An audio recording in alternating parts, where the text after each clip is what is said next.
Seorang laki-laki parubaya mengeluh dadanya terasa panas. Dia sering merasa cemas, merasa dada berdebar-debar, takut tidak jelas, susah tidur, susah fokus, dan sering merasa khawatir dengan apa yang terjadi. Dia sudah mencoba berbagai pemeriksaan dan berbagai jenis pengobatan, dan tentu dari pemeriksaan-pemeriksaan itu sampai dengan pemeriksaan penunjang hanya menunjukkan dan dikatakan kalau dia menderita asam lambung. Ya, dia curiga dirinya mengalami sakit jantung, tapi sudah diperiksa sampai pemeriksaan yang paling tinggi baik-baik saja, tidak ada masalah. Dokter pun menyarankan dia untuk berkonsultasi secara psikis ya atau kejiwaan, barangkali ada penyebab tertentu.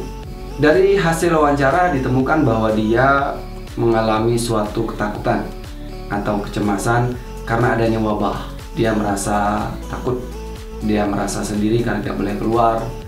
Banyak tekanan-tekanan yang ia rasakan.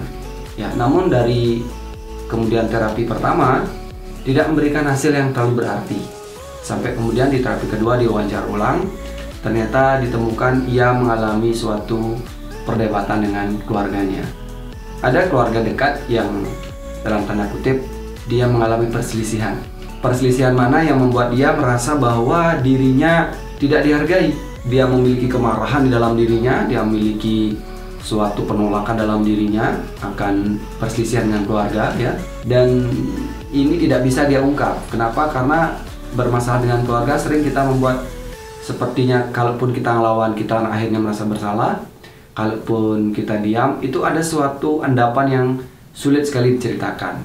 Ya, sekian hari berlalu dia sudah sepertinya mengabaikan rasa penolakan yang ada dalam dirinya. Namun tanpa ia sadari, emosi dan energi dalam dirinya ternyata masih bergejolak. Nah, kalau di dalam kita mewawancara pasien bilang gitu, biasanya kita akan mencari akar atau yang disebut dengan stresor atau tekanan apa yang terjadi, tekanan batin apa yang terjadi dalam diri seorang, sehingga pada akhirnya kita bisa menterapi bagian itunya. Jadi ibaratnya kalau ada hama rumput begitu ya, rumputnya dicabut sampai ke akar-akarnya sehingga akan menjadi plong. Nah, ini banyak terjadi di antara kita.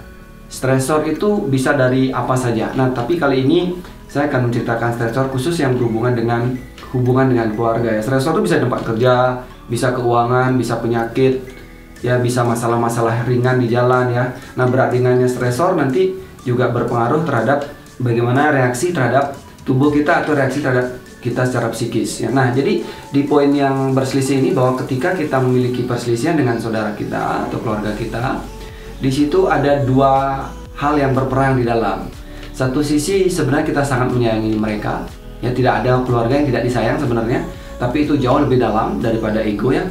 Itu letaknya lebih dalam, lebih di hati nurani, karena semua orang punya hati nurani dan semua orang itu pasti menyayangi keluarganya, saudaranya, orang tuanya, orang tua jauhnya, paman, bibi, dan lain sebagainya. Semua orang pasti ingin menyayanginya ya.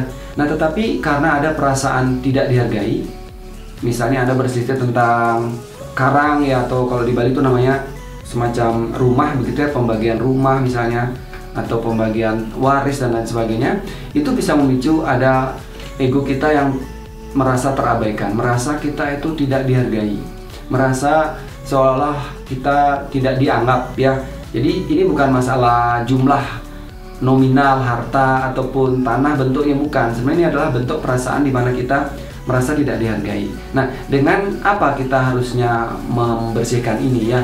Nah, kalau di dalam ruang terapi yang perlu digali adalah menemukan akar ini ya. Karena berat ringan ini tergantung lama waktunya ya, dan tergantung tingkat berat yang dialami atau keluhan yang dialami ya. Kalau keluhannya itu sampai ke keluhan fisik, misalnya ada asam lambung meningkat, ya tentu perlu obat ya.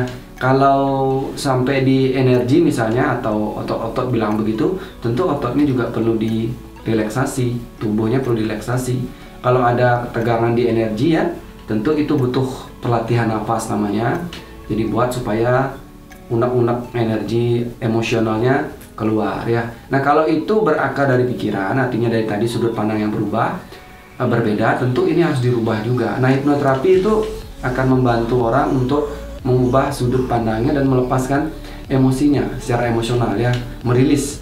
Ya, tentu ini bisa dikombinasi dengan beberapa gerak tubuh ya. Kemudian bila perlu bahkan bisa memerlukan obat-obatan. Nah, namun pada kasus ini saya memberikan suatu saran bagi Anda. Jika Anda punya perselisihan dengan keluarga, ya, jangan ditahan lama-lama, karena solusi terbaik pada saat Anda menyembuhkan ini secara sosial adalah perbaikan. Dengan cara Anda berbaikan ini, hati nurani Anda akan tersentuh kembali, rasa sayang itu kan kadang-kadang muncul tangisan di sana, ya. Nah, sehingga apa? Perasaan tidak berharga itu juga berangsur-angsur hilang, ya. Jadi kesimpulannya, kalau Anda punya masalah dengan keluarga atau saudara, jangan didiamkan, jangan diabaikan, karena itu sama dengan Anda mengabaikan diri Anda sendiri. Semoga video ini menginspirasi Anda. Sampai jumpa di video selanjutnya.